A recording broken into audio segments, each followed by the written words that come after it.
Pessoal, por que que os países que têm o maior poderio bélico do mundo, as grandes potências, ficam exibindo o seu poder nuclear, tá? Isso ocorre porque no momento o que está sendo feito no mundo é uma coisa que nunca aconteceu. Todas as tentativas dos Estados Unidos, elas são no sentido de fechar totalmente a economia de todos os países do continente americano, com países como a China e Rússia, que estão lá no Oriente. Então eles querem colapsar a economia desses países. E você pode perceber que todos esses países que sofreram ataque, Venezuela, né, Cuba, né, Cuba, e você percebe que todos esses países, principalmente a Venezuela socorria Cuba, que Cuba tem 70 anos de embargo financeiro. A Venezuela, por exemplo, o Irã, né, que tem o petróleo, a Venezuela tem muito petróleo. Todas as formas de colapsar a economia da China e da Rússia é o que os Estados Unidos têm feito. Então esse exibicionismo de força bélica é mais para aquecer as mídias, né? Para a televisão manter o foco no que eles estão fazendo e também a propaganda dos seus países, né? Olha lá, eles têm grande poderio bélico. Qualquer ataque bélico seria sucedido de contra-ataques, tá? De todos os cantos do mundo. Até porque existem países que estão debaixo do guarda-chuva nuclear dos Estados Unidos, como Coreia do Norte, Coreia do Sul e Japão. A Coreia do Norte, ela tem ogiva nuclear, mas ela não é considerada uma grande potência bélica, porque ela não tem uma economia forte, ela não tem extensão territorial, ela não tem equipamentos de ponta como a Coreia do Sul tem. Então a Coreia do Sul, belicamente, é muito mais forte que a Coreia do Norte. A diferença é a ogiva, mas que a Coreia do Sul está protegida pelo guarda-chuva nuclear dos Estados Unidos. Ou seja, se tentar um ataque nuclear da Coreia do Norte contra a Coreia do Sul, o guarda-chuva nuclear já está preparado, né? Os mísseis já estão preparados em segundos para poder destruir a Coreia do Norte. E ali vai um monte de gente que não tem nada a ver com essa briga, né? Acaba perdendo a sua vida.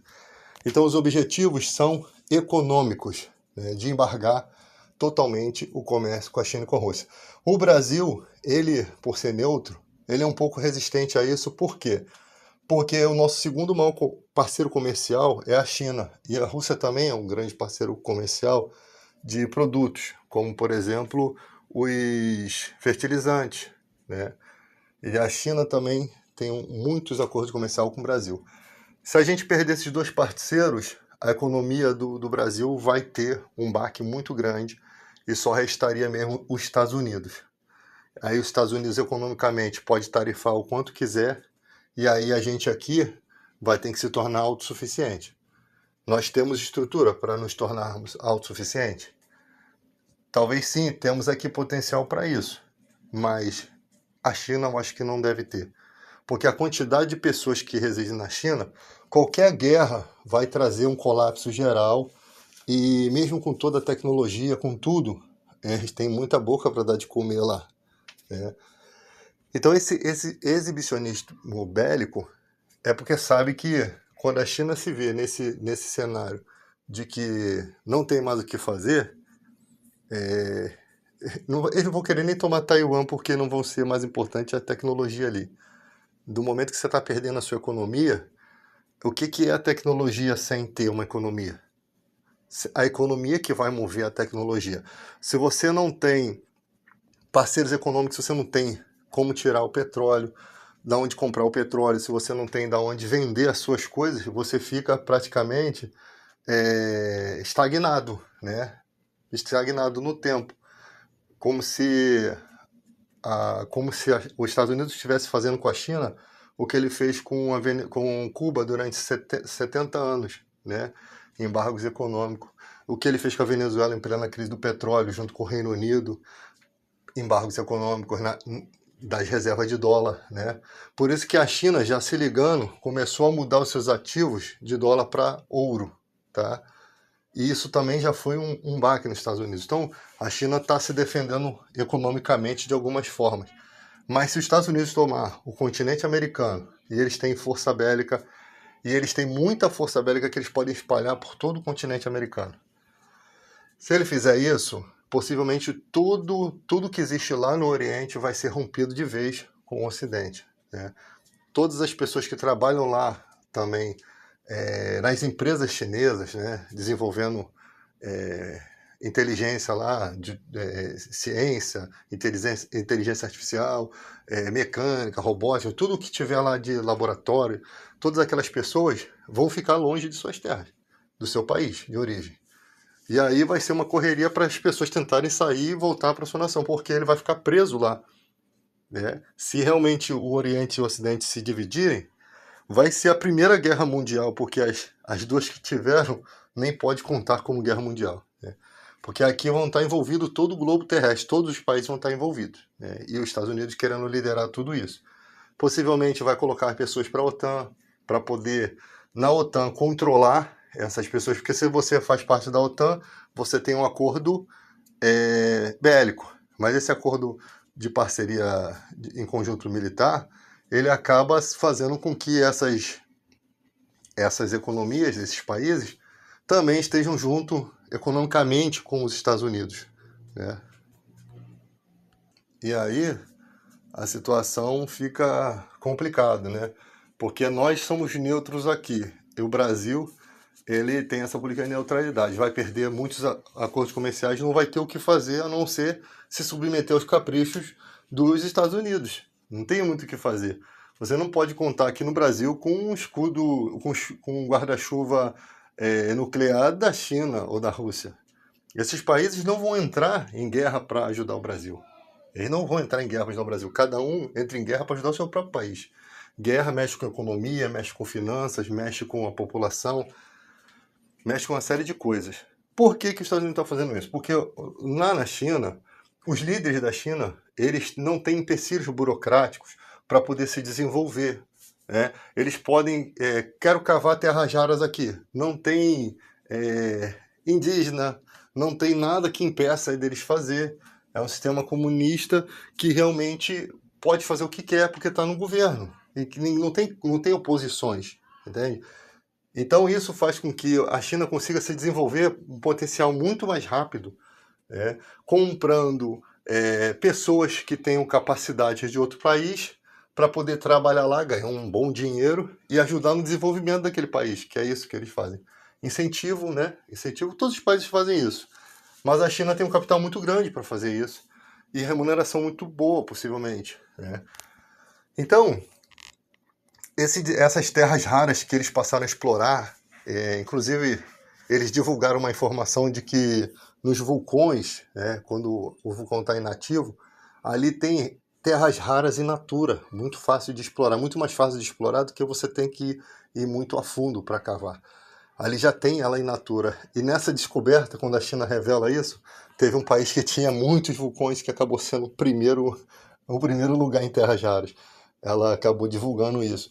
Então esses vulcões inativos são uma riqueza muito boa. Explorações de outros materiais. A tecnologia deles, a IA deles está muito avançada. A tecnologia de laboratório científico está muito avançada pelas coisas. Roupa de aproximação acima de 1200 graus que nem se deteriora com fogo. Eles estão muito avançados na fabricação das coisas, realmente. A capacidade deles, eles conseguiram se tornar autossuficientes na capacidade tecnológica, coisa que os Estados Unidos embargava deles ter acesso, porque de Taiwan eles poderiam ter feito esse desenvolvimento muito mais rápido. Mas quando os Estados Unidos começou a embargar, né, não deixa Taiwan comercializar com a China, somente com os Estados Unidos, não deixa a Holanda comerciar com a China, comercializar maquinários para fabricação de chip, embarga a Holanda. Então os Estados Unidos sempre está no pé da China, impedindo com que qualquer que faça comércio com eles se torne alvo dos Estados Unidos. E o Brasil é um alvo, tá? Só que o Brasil não era um alvo tão em potencial como, por exemplo, a Venezuela, que a Venezuela tem uma extensão de petróleo muito grande. Embora o petróleo da Venezuela não seja de boa qualidade, ele precisa de solventes para agregar valores, né, a esse material, e ele seja um tipo de petróleo diferente dos petróleos que você fabrica, você tem extração de gasolina, né, de, de materiais aqui muito mais caro. Lá aquele petróleo é mais para, se não me engano, querosene, asfalto, né? É um tipo de petróleo muito grosso, muito difícil de agregar valor nele, e só quem poderia botar esse petróleo no mercado internacional de bolsa de valores, né?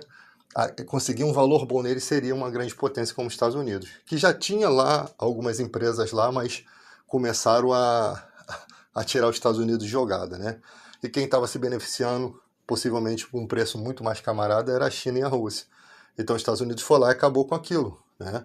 Tomou mesmo a Venezuela e retém todas as terras raras, que eles também têm muito ouro, tem uma extensão de muito ouro, tem a extensão de terras raras muito grande, também tem muito petróleo, mesmo que não é de boa qualidade, mas no mercado aqui os Estados Unidos conseguem direcionar esse petróleo exatamente para os países que mais necessitam dele, coisas que a economia da Venezuela não conseguiria fazer, né?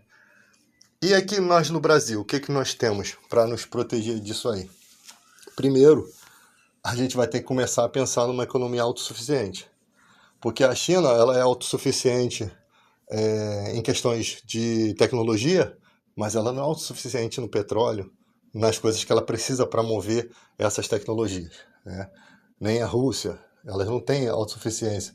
Então, a preocupação maior vai ser na população, né? Alimentação, as coisas que se abrir essa rota comercial, de como eles vão conseguir petróleo. Porque o Estreito de Osmo, né? Se ele for embargado ali, todo mundo que quiser fazer comércio de petróleo vai ter que dar uma volta no mar e gastar muito dinheiro, ou seja, vai ser muito mais caro, né?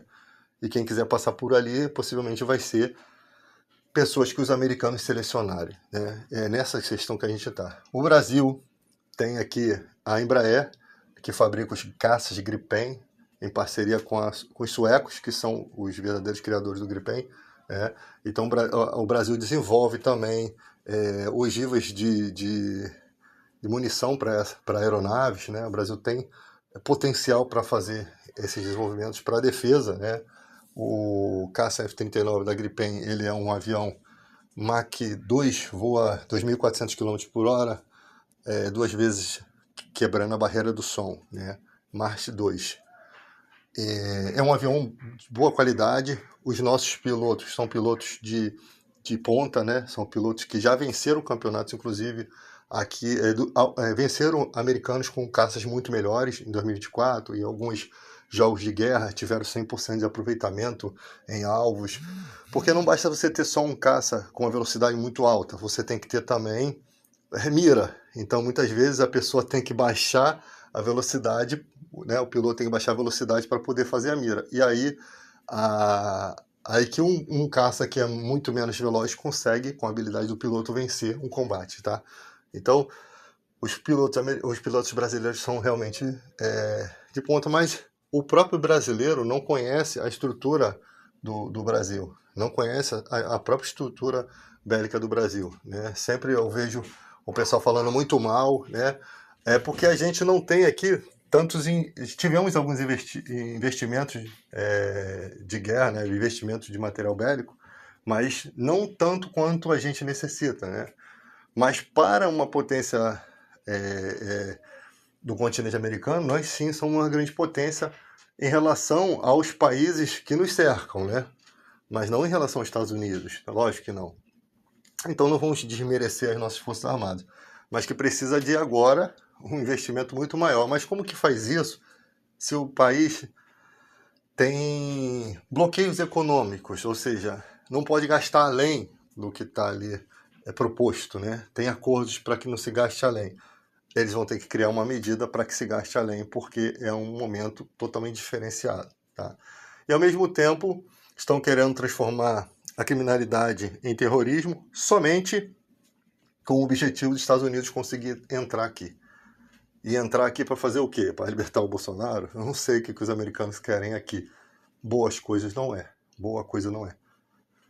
Porque vindo americanos para cá com esse pretexto, os caras param com navios, portas-aviões, dentro das nossas águas, cercam as nossas águas tem militares em terra, daqui a pouco invade o espaço aéreo, né? Porque para entrar no nosso espaço aéreo sem autorização, ou desce ou é abatido. Ou desce ou sai do espaço aéreo ou é abatido. Então, a política do Brasil é essa. Se o cara vier e quiser pagar para ver, ele vai pagar para ver, mas o invasor é ele. Não pode nem dizer que a gente atacou um país pertencente à OTAN, porque quem está fazendo a invasão é o cara ferindo a nossa soberania. Então, por isso que ele precisa de ter leis a favor dele, leis que eles criaram lá, né? Eles criam leis para poder usar em outro país. Eles sempre fizeram isso. Eles criavam leis ocidentais para tentar embargar o Oriente,